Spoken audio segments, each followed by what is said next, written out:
Our guest today is Astrid Lessens, Marketing Manager Benelux at Ecover. During this interview, we will address the marketing drivers of CSR. Thank you, Astrid, for joining us.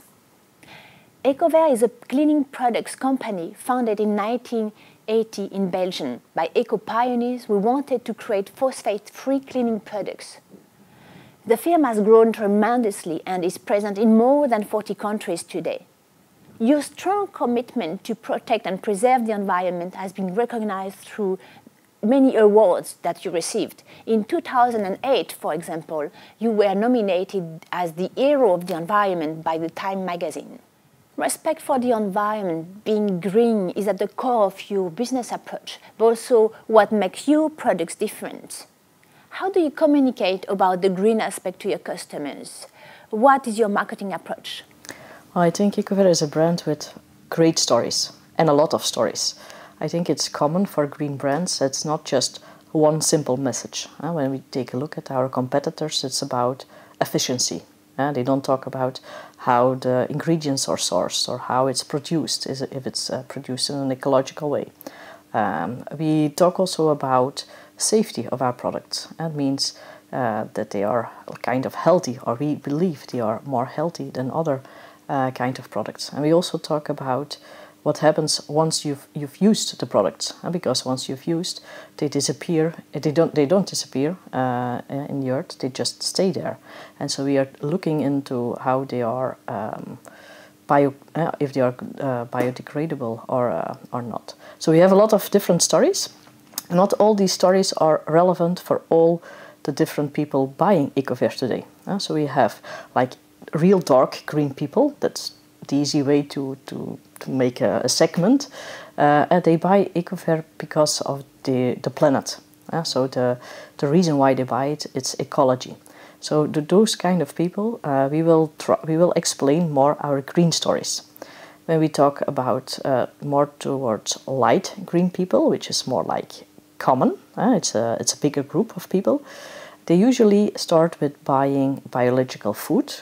And then they buy it because they want to care about themselves. So they care, of course, also about the planet, but they will not drastically change completely their buying habits. They change it only because they care about themselves and about their health.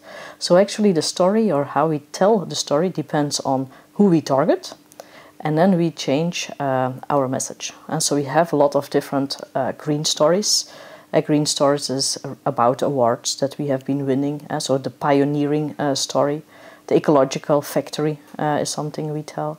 Also within this green group, you also have a lot of people who are vegetarians and care about animals. So we have a Leaping Bunny certificate, which is a real great story for people that we don't ever test on animals, not the products themselves, but also not the ingredients, where they're coming from. And towards the more young mothers, this is really like the core of this light green consumers. We tell a story about the origin of Ecover, which was based on not using phosphates. And today it's forbidden by law to use phosphates. And at Ecover we believe we are far ahead of a lot of things, of ingredients that others are still using and we are not using anymore. For example, optical brighteners, which is in laundry products, to make your products or your laundry really shine, is something we never use. And we go towards this public to explain them and what's the difference between the products. And we also show it because, for example, this optical brighteners, you can really have some baby clothes with some black light, and you can really show them the chemical parts on the clothes. And you can also show it that's on the baby's skin. And so the story depends really on the target, and we try to show it in a way that everybody easily understands. That's, I think, the big lines in our storytelling. Do you feel it's part of your responsibility to educate customers? Yes, very much, because I don't think, for example, these nasties that are these petrochemicals ingredients that other competitors use. I don't think our consumers are aware of it. I don't think that when they are buying their Dash or Drift that they realize that they use oil and that they are part of creating CO2. I don't think they believe it. So yes, we will talk about it. We will explain it on our packaging, on our website. When we have a lot of PR events on a yearly basis, because we have not the biggest budget, so we need to be really creative and have clear stories that are interested and which are really for journalists also some kind of news. And then we will always try to educate people. So it can be in like, have you ever thought about using oil when you do the dishes? That could be a part of educational part, but on the other hand, it's also really explaining, especially to mothers, young mothers. You have 7 different product categories. Do you know what's in all these kind of products? Do you know what happens afterwards? And yeah, we have a lot of educational to do, because I don't think that the first thing in mind when you talk about green marketing or doing something good for your environment is cleaning products. You think of your car or changing your electricity, while buying ecological cleaning products or personal care products is actually very easy to do. And I don't think many people realize that. Do you have examples of marketing campaigns that were especially effective? Well, I think there are 2 campaigns that have been working really well. The first one was what we call the detox campaign. So that's really explaining this no nasty chemicals through different pillars. And so it means that we have done it through a study we realized, and we created some PR around it. Just about nobody's aware of the chemicals you have in your house. That's one thing. We explained it also on our packaging. And we put a little booklet on it and saying what were all the chemicals that the other companies are using and how they pollute and how we don't pollute. But we also went even further, and we said everybody buying Ecover should feel good. We don't want to be this brand that is always very negative and always saying you don't have to do this and you don't have to do this, and make people like almost afraid.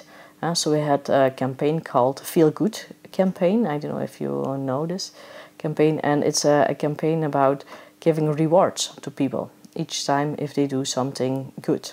We also made for the first time a TV campaign on it. So Ecover is now 35 years old. We are not a small niche brand anymore. We have in Belgium today 12% of the Belgian population buying Ecover, so it means there's also more money and budget available. And we created a TV campaign on Feel Good. And Feel Good because you care about the planet. You do also something easy to care in a good way to your family and to your children. So that one was really something that worked very well, because we have seen that people realize that by doing a simple thing, a small bit, they feel good, and it helps them giving a good feeling, and it worked really well. What challenges do you face in marketing the green or environmentally friendly aspect of your products, and what is the difference between greenwashing and green marketing? Well, I think there are a lot of challenges that we have. First of all, there are a lot of labels. In Europe, there are more than 400 ecological labels. So consumers, they don't know anymore which one is a good label, which one is not a good label. And if you have on one side labels and on the other side products without labels but claiming they are green, they get confused. So that's really a challenge, and we see that more and more companies start greenwashing. So for us, greenwashing is it's like creating confusion with consumers, because they are not doing the real green thing. And then you start, what's then a real green thing? And I think a real green company is taking all the aspects of the product into consideration. So looking at ingredients, where are they coming from? How are they produced? Is it locally? How are they transported? If we do marketing, do we use the right materials? Is the building all right? What happens afterwards with the product? What happens even with the air if you use a spray of cleaning? I think a green company takes into the consideration all these different aspects. And when you do greenwashing, you just see like a segment in the market growing, and you try to put a green layer on it, but it's not a product that is, in our eyes, a real green one. It's also not helping the green category, because you get this confusion, and it's something that's, I think, a challenge for us. I think another challenge for us is the perception of efficiency. That's something that for years we face it, and it's very difficult to get people convinced that products based on natural ingredients can do the job. And that's something difficult, so we work a lot with sampling programs. I think in Belgium, even now that we exist 35 years, we will give around 200,000 of small samples each year to make people believe that the products work.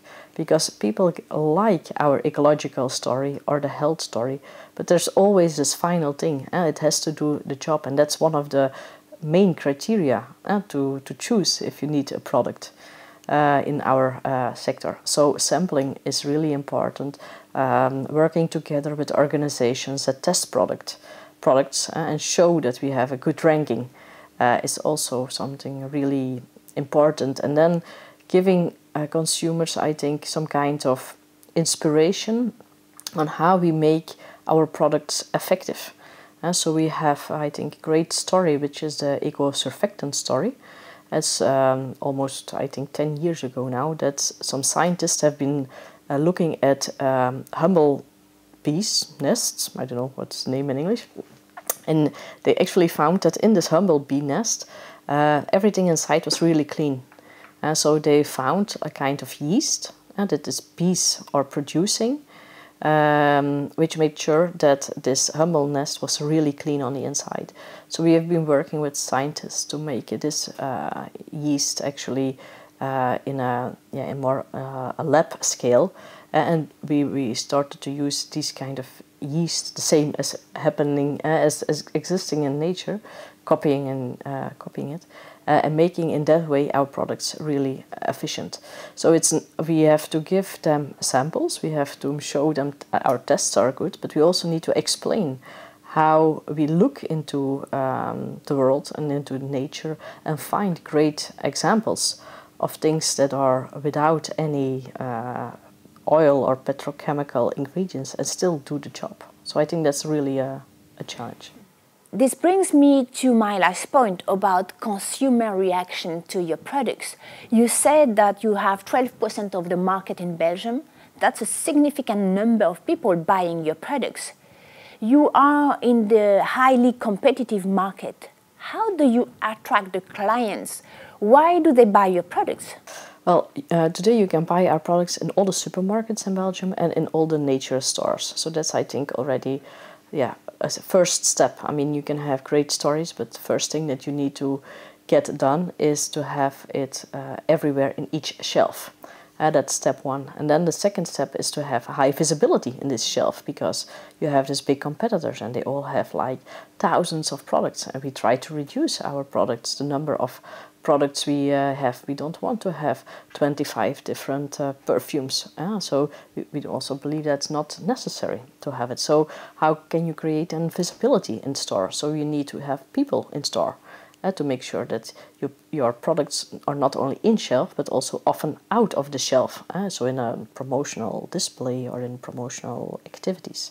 So that's the basic, actually. And then you have a lot of promotional programs to create trial, to get people to try your product. And so that's important. Then what you see in our market is that you have you have three segments. You have everything what's like private label or hard discount, like Aldi and Lidl, so people buying for the lowest price. Then you have what we call the mid segment, which is not the cheapest one, but also not the most expensive one. And then you have the most expensive ones, or the premium segment. And actually what you see is that this private label or this low segment is growing, and this high segment is growing. And everything what's in the middle, that's going down. So our total market, if you take the whole of the market, it's going down. And the premium market is going up. And the main drivers in this premium market are green products, and also products like Dettol. I don't know if you know it in France. It's like an antibacterial kind of brand, so claiming health. And so you see that people are more and more prepared to spend more and to buy more of ecological and healthy brands. So there is a demand from consumers. There's a demand from consumers, yes. There's demand from consumers. How do you move beyond the eco-aware consumers to make everybody buying your green products? Well, it's a dream to get everybody. I think that's in our plan for 2025. But we are really working on this health story. This health story is crucial to get from these eco-aware consumers towards the mainstream consumer. Because if we can tell our story to the mainstream consumer, that it's not just only the planet, but everything what you do to the planet always comes back to you and will always in a way have influence on the health of your children or of yourself, then you go beyond this eco-aware consumer and you go to the next stage. In terms of price, very often green products or environmentally friendly products are more expensive. Is it the case for your products? And are consumers ready to pay more for green products? Well, there have been a lot of studies on whether they are prepared or not, and they are prepared. In general, we have there are some results, and for Ecover, they are prepared to pay around 10% more. It's also our consumer profile buying our products. Most of the time, of course, they're women. Most of the time, they're highly educated, and they have a higher income.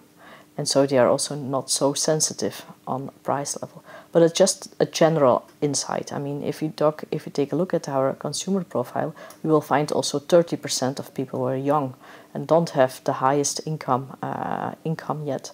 So we try to make a mix also in our product assortment, that we have like entry products, which are like accessible for everybody and will have the same price level than our competitors. It's for us a marketing cost actually to make these products at a good price point, but we need that to get people into our portfolio of brands. So actually we have 7 different categories, and we see that people usually start with the dish product and with like the soap product to wash your hands. So these are strategic products, and we also price them at a lower level than our other products, because you first need to have like this low involvement kind of product before you will go towards laundry or maybe wash your, I don't know, very expensive jacket with something ecological. You will not do that if you have never tried a green product before. So we actually have like a funnel of products and where people go through, and also a funnel of pricing. And you see that there are more people buying the entry products than at the end of the product. And of course, pricing depends also on how many products you can produce and how many ingredients there are available. So products that are not bought as much as the entry products have a higher price. And that's also, it's part of a marketing strategy to do that. A last question. Because of the type of product that you are producing and the type of company you are, that is a company with a green vision, does it make the consumers more loyal? Yes, we have a very, very loyal public.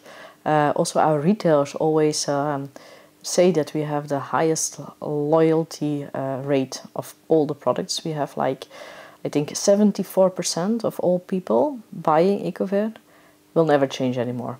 So that's really great. It means that you need also to put quite some budget and tactics to get people to get your product to try, to get it into your brand. But if people try it, the loyalty is really, really high. So it's really important for us to keep it also at that rate. Yes. Thank you so much. It has been a pleasure talking to you. You're welcome. Thank you.